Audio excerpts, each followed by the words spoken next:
4 yoshli bitta qizcha olib kelganda. Qozog'istonlik. Bu ham quloq. 4 yoshli nima bo'lgan? Teshilgan pardasida. Biz asosan quloq esda qoladi-yu. Chunki nozik temada bu. Keldi, doktor, men quloqni ko'ring dedi. Ko'rdim, teshilgan. Eshish pastdi.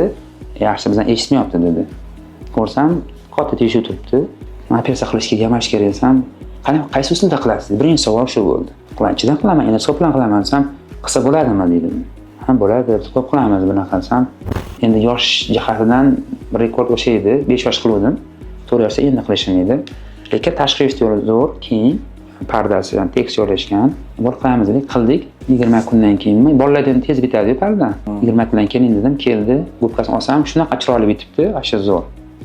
Ota-onam hayron. O'zingda bo'lib ketibdi parda dedi.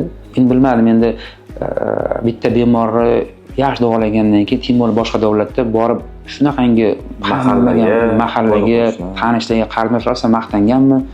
Rosa kasal kelyapti deb o'shandan ko'p keladi. Shunaqa 7-8 ta, 10 ta yaqin kasallar shunaqa davolaganmiz, shu Qozog'istondan deb. Borib o'shalardan ko'p kasal kelgan. Ayniqsa men bu quloq bilan burun bitta etapda qilinadigan operatsiyalar bor. Ham burun to'siq teshish bo'ladi, ham quloq teshish bo'ladi. Shunaqa operatsiya qilganman Qozog'istonda. Birinchi bo'lib 4 ta 5 tasini qilganman. Ketma-ketda edi. O'shalar ham hammasi yaxshi bo'lib ketgan. O'shalar ham juda ham ko'p aloqa chiqib turadi.